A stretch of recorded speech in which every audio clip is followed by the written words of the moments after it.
Hello, Bill Johnson here with another Carbon Cub maintenance moment.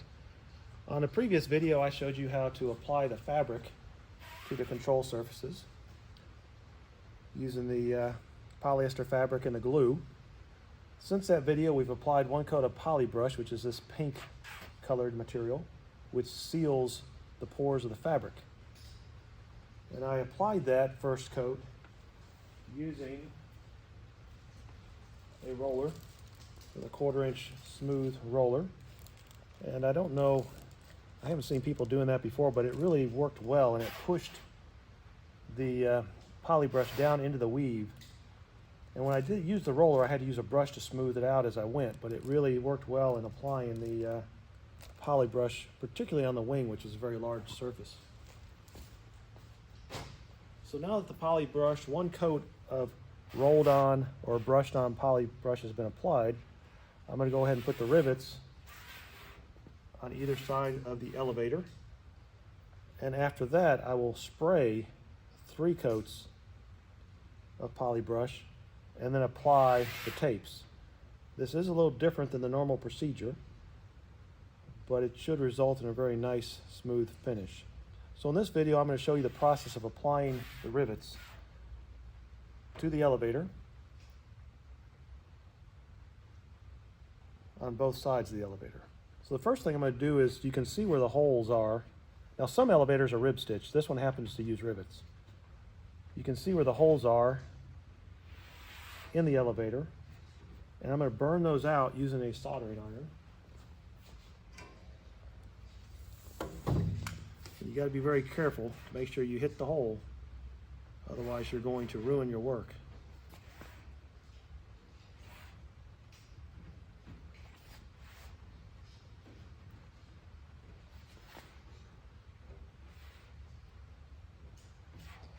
It's kind of scary doing this.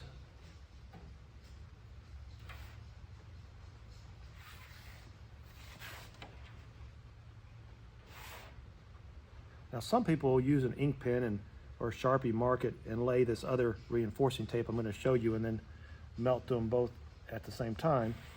But honestly, I find this works a little bit better. I'm going to pause. There's 2 holes here. There's a trim tab that goes on here. I need to make sure I know which hole to burn through. Obviously, once you burn through, you can't unburn through.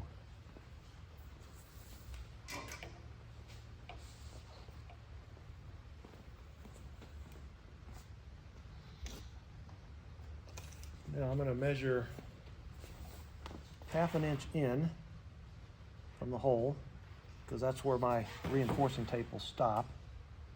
And when I say reinforcing tape, I'm not talking about 2-inch wide tape. This is the tape that goes underneath the rivet.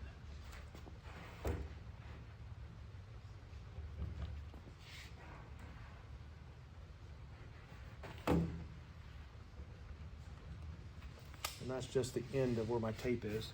I also put a little center mark to help me get the tape straight. I center it up on the holes.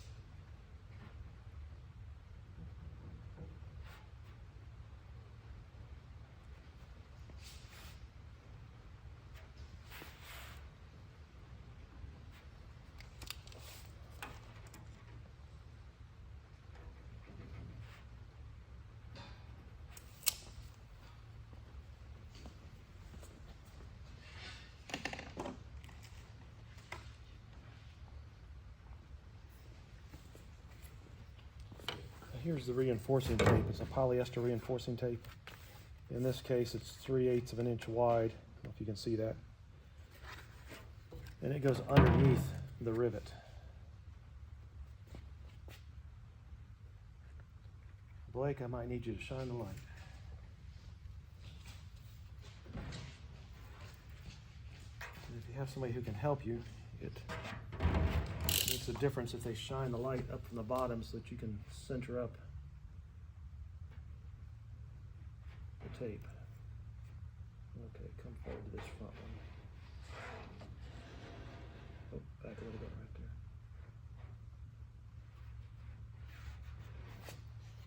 Okay. Now I'll cut the tape off.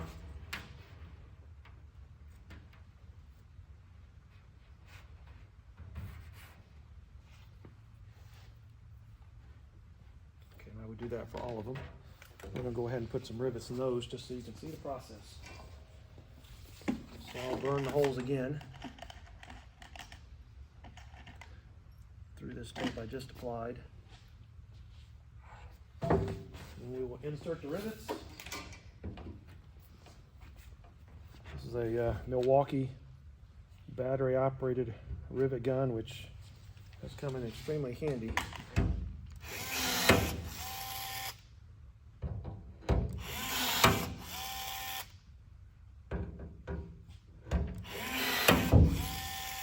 Okay, after I do that for all these, then we will spray poly brush.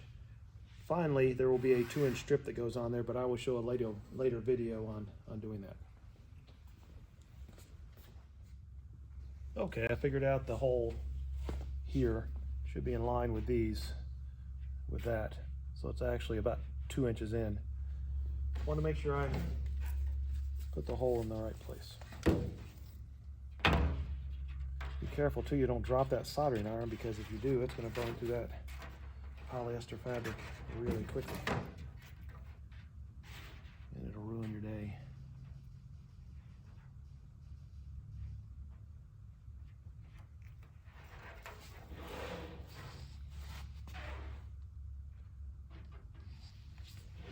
Now I'm going to try to show you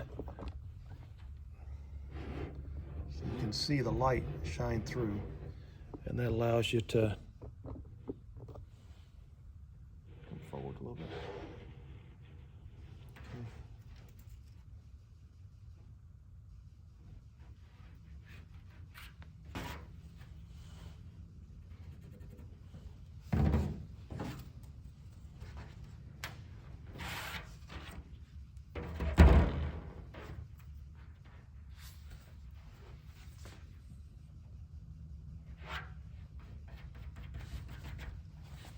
You want to do your best to get all that straight.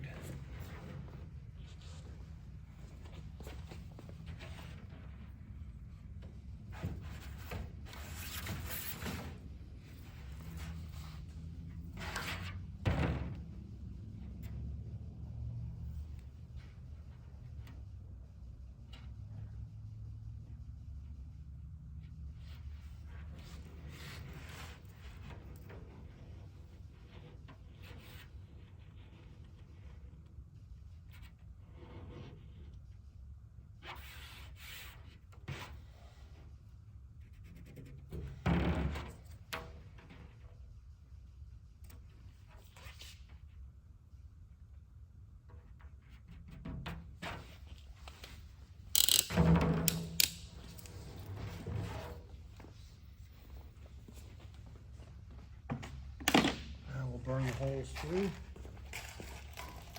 Almost a little closer to these. Shine the light, Blake, just to make sure I don't miss a hole. Don't get overconfident and mess yourself up. It looks like the hole may not be the hole. And then you have to start the whole process over.